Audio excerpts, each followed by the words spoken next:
טוב, צוות מיילס, נעים מאוד, זה עומר לוי על המיקרופון. חמם את הגיטרה.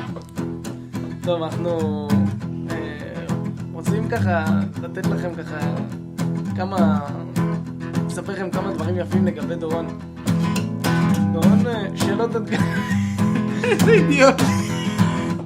דורון ילד גדול יחסית, הוא יחסית אוהב בשר, יחסית אוהב לישון, יחסית, הכל יחסית, והחיה שהוא הכי מזכיר לנו זה דוב, יחסית. כתבנו לו שיר שזה נשמע ככה.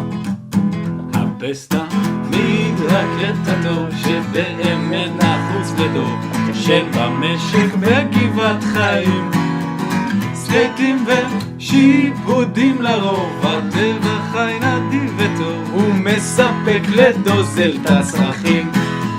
כשדורון היה ילד יותר גדול מכולם, משמרת בעובדים, תמיד אחד נעלם, בכדור מים מצטריך, חילק סטירות ואגרופים, עצר וגם קילל, שואל נבחרת ישראל.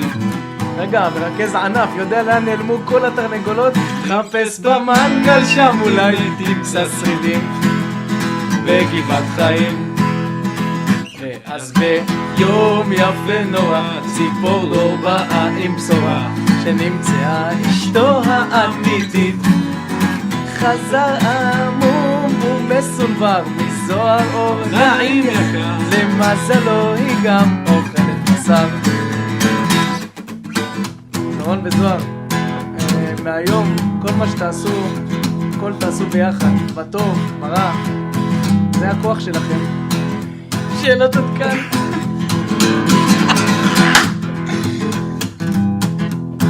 ועכשיו החיים שלכם שהכל יהיו ביחד, זה יישמע ככה, חפשו אותה מדרקטתו שבאמת נחוץ לדוב, בית טוב ו10 ילדים, לכם אנחנו מאחלים שפע ברכות ואיחולים, ואתכם אנחנו אוהבים.